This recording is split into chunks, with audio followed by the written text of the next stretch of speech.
Hi everybody, today I'm finally getting to my review of the Funky Florals book by Megan Wells. I am very excited about this book. I had so much fun making my way through it. I'm sure if you follow some of my socials, you saw my little doodles and just how I was really enjoying the whole process with this book. In case you're not familiar, this book is written by Megan Wells, and she has a very doodly, free-flowing style to creating flowers, which you can kind of see in some of the pictures here that I will show. And later I will turn the camera around and you'll be able to see some close-ups of some of the pages and some of the art. But anyway, this book features 12 different projects. I was able to do 3 of the projects plus some prep and warm-ups that she had. She also very thoughtfully includes some steps on how to draw florals, which is one of the things that actually drew me to the book. I was actually thinking about how I would like to draw more, but I don't know really what things look like. So this was very helpful to sort of put the training wheels on and help me dissect what a flower looks like and just start drawing. And it was a lot of fun. I really enjoyed the book.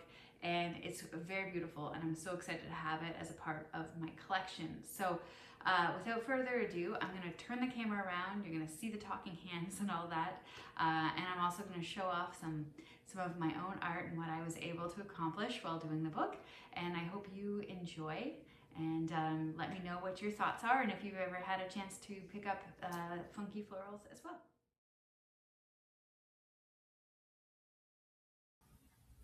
Hey everybody, just gonna try out this voiceover thing to talk a little bit about the Funky Florals book. So Funky Florals is an art book by Megan Wells that explores her playful approach to creating mixed media floral doodles. She's an art teacher, and it really shows through her structure of the book and how she pulls everything together. The book itself is full of creative tips, foundational art information like color theory and the basics of supplies. And in addition to that, she has 12 mixed media projects. She's included an entire section dedicated to walking the reader through her tips on how to draw flowers in her funky style as well. I appreciate all of it and how well together the book is put. It's easy to read and beautiful to flip through. The only place in the book where I found myself struggling was with the supplies.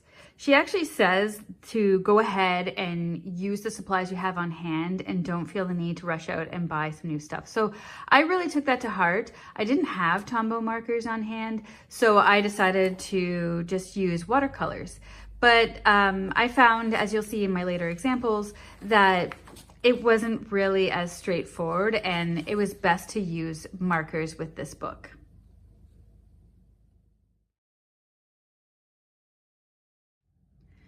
Before getting into the actual projects, she had to do some warm-ups, and one of which was to draw directly in the book.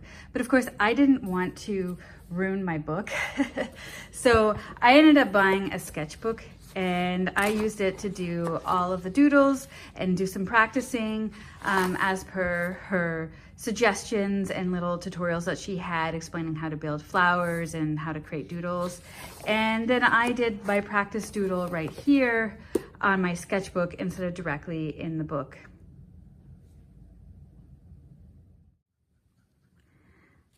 This was the first lesson that I tried. I was immediately encouraged and excited about how well my practice doodle came out that I just wanted to jump in and start with the very first lesson. I dove right in, and of course I was too scared to color in my project right away, but here's what I managed to do following this tutorial and kind of building off of my practice doodle that I had done previously. I did try to follow her steps as best as I can, and I tried to take into consideration her learning outcomes that she had outlined here as well. My penmanship isn't quite as heavy as hers, of course, and I did cheat a little bit and I use a pencil first. Instead of using Tombow markers, I use my Artex watercolor pencil crayons that my husband bought me for Christmas. They were new to me and I really wanted to try them out.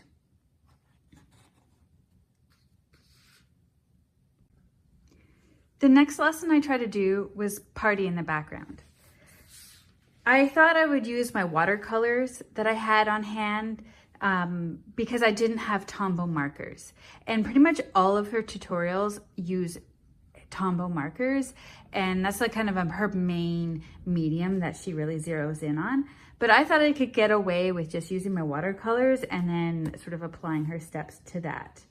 So I went ahead and I started using my Roman Small palette because I didn't want to fuss with quality. I just wanted to know that I was using something that was really good and take in mind her lessons. However, I did find that I layered a lot of mud and I wasn't really happy with my personal outcome for this. Although I did learn a little bit, I think this might be called glazing, but layering watercolor over top of watercolor. I came up with this really lovely peach color, and I was pleasantly surprised with just the effect that layering watercolor on top of watercolor had. So I really did enjoy that.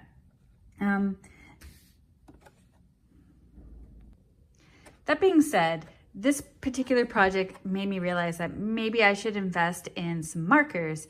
And coincidentally, I received a gift card from work and I was able to use that to buy a package of water-soluble markers.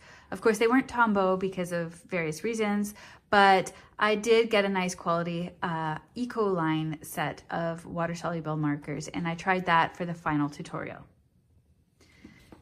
So as I mentioned, I was able to get myself a package of markers. I logged back into work for the first time in 2 weeks, and lo and behold, in my inbox was a gift card from Amazon. So I was able to order the Ecoline water-soluble markers. Without even swatching the markers, I dove straight in and I tried out this tutorial. I only picked 3 colors because part of the spirit of this tutorial was to have a limited palette. So I was able to accomplish, I think, a lot of what she intended on illustrating for this particular tutorial. But of course you can see a lot of my mistakes because I had zero experience using these type of mediums before I started doing this.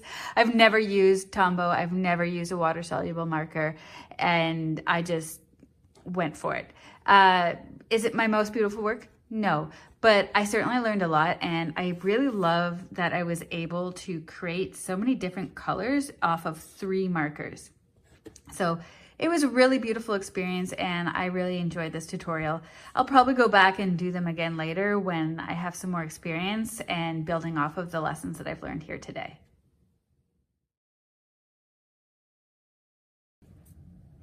Overall, I really loved this book. I found it really helped push my style a little bit in a direction that I don't normally go. And it was just a joy to use. It's a beautiful book to have on hand. And I really appreciated the lessons that she had in there. I don't own, or didn't up until this point, own water-soluble markers. So that was fun to explore as well. It inspired me to draw again, which was something I hadn't done in a long time. And it really helped build my confidence. I started making doodles in my sketchbook. I even started making a little bit of notes on how to improve. And I got so excited about it that at some point I started jotting down things that I just like and that make me happy so that maybe I can start doodling them and incorporating that into my own style and finding a way to take the lessons that she teaches in this book and bring it into my own creations. My only caveat is that most of the tutorials involve Tombow markers. And so I would say if you're interested in this book, you'll want to get Tombow markers or some water-soluble markers like I have here. These are the Ecoline ones. Otherwise, you might run into some troubles like I had done previously. But if you own Tombow markers or some water-soluble markers and you're looking for something to do with them, this book might actually be perfect for you. And that's it. That's my overview of Funky Florals by Megan Wells. Thank you so much for watching. I really appreciate that you're here, and I hope to have more book reviews coming in the future. So if you're interested and you love art books and you love art book reviews, please consider subscribing for more reviews and more content in the future. I post every Sunday. So thank you all so much and have a wonderful day.